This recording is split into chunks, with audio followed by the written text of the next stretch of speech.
5 লিটারের একটা পানির বোতল 350 টাকা করে বেচতেছে, আর এখানে আমাদেরকে বাইরে থেকে পানি নিতে বলতেছে যে পানি নেওয়া যাবে না। ভিতরে হচ্ছে ভাই একদমই পানি নাই, পানি আছে বাট সিন্ডিকেট করে রাখছে, ভিতরে পানি আছে মজুদ আছে, কিন্তু ওরা হচ্ছে এটা বের করতেছে না, সিন্ডিকেট করে ভিতরে রেখে দিছে।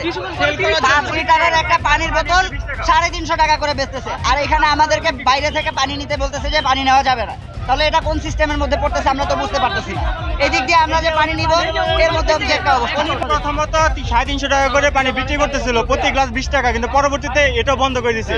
আমরা 4টা দিকে বের হয়ে ঢুকছি, 7টা বাজে খেলা, তারপরে আর 2 ঘন্টা থাকবো, 5 থেকে 7 ঘন্টা পানি ছাড়া কিভাবে থাকবো আমরা? এটা ওদের জল দিতে হবে না, ভিতরে পানি পর্যাপ্ত ব্যবস্থা করবে না ওরা?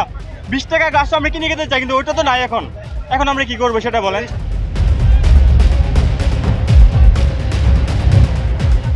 ঊর্ধ্বতন কর্মকর্তা এসে আমাদের সাথে কথা বলে গিয়েছিলেন, ওনারা বলতেছে যে ভিতরে নাকি পানির ব্যবস্থা আছে। তাহলে আমরা তো পানি পাচ্ছি না, ভিতরে যদি পানি থাকে তাহলে আমাদের এখানে পানি কোথায়? পানি তো পাচ্ছি না। পারমিশন দিয়ে যাওয়ার পরে উনি পানিওয়ালাদের বের করে দিছে, উনি এখানে পানি ঢুকতে দিচ্ছে না। ওই যে আমাদের এখানে পানি, ওই যে উনি দাঁড়ায় আছে, উনি ঢুকতে দিচ্ছে না।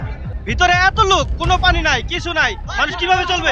7টা বাজে খেলা শুরু হবে, সেই 9টা পর্যন্ত খেলা হইব, এতক্ষণ মানুষ কিভাবে থাকবে? একটা পানি ভিতরে নাই।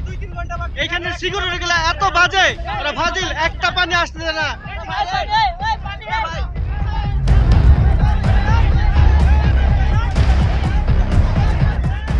স্টেডিয়ামের ভিতরে পানির সংকট এমনটি বলছেন দর্শকরা।